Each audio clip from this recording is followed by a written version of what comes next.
చాలా కారణాలు, చాలా అంశాలను ఈరోజు మాట్లాడుకుంటాం. అలాగే సమాజంలో ఈ రోజుల్లో గనక మనం చూసినట్లయితే రీసెంట్గా అంటే గత కొన్ని వారాలుగా జరుగుతూ ఉన్నటువంటి చర్చ కూడా చాలా ప్రధానంగా ఇప్పటి నుంచి మనం చర్చించుకోవాల్సిన అవసరం ఎంతైనా ఉంది. అది ముఖ్యంగా షెడ్యూల్డ్ కులాల క్రైస్తవులు, షెడ్యూల్డ్ కులాలు కాని క్రైస్తవులు, లేకపోతే షెడ్యూల్డ్ తెగలకు చెందిన క్రైస్తవులు, బీసీ కులాలకు చెందిన క్రైస్తవులు, అలాగే ఓసీ కులాలకు చెందిన క్రైస్తవులు అంటూ క్రైస్తవంలో విభజన కార్యక్రమం ఎవరైనా చేస్తున్నారా? అలా చేయటానికి గల కారణం ఏంటి?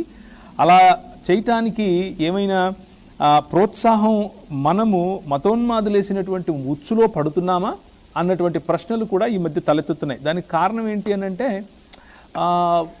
ఈ సోషల్ మీడియాల్లో వచ్చేటటువంటి కామెంట్స్, సోషల్ మీడియాల్లో ఎవరెవరైతే యాక్టివ్గా ఉంటారో వారి మధ్య ఒక రకమైనటువంటి సామరస్య లోపం అంటారా, లేకపోతే నాకు నచ్చింది నేను చెబుతాను అనే ధోరణి అంటారా, లేకపోతే ఒక వ్యూహం లేకుండా ముందుకెళ్ళేటటువంటి పరిస్థితి అంటారా, లేకపోతే ఇదంతా ఆలోచించి పకడ్బందీగా ఒక ప్రణాళికతో మనం చేస్తున్నాం అన్న స్పృహలోనే మనం చేస్తున్నామా? ఇలాంటి చాలా ప్రశ్నలు వస్తూ ఉన్నాయి. కాబట్టి మనము దీని గురించి ఇప్పటి నుంచి చాలా ఓపెన్గా, చాలా అందరికీ వినిపించే విధంగా, అంటే పబ్లిక్లో మనం దీన్ని చర్చించాల్సిన సమయం వచ్చేసిందని నా అభిప్రాయం. కాబట్టి కొన్ని వారి అభిప్రాయాల సేకరణ కూడా ఈరోజు చేసే ప్రయత్నం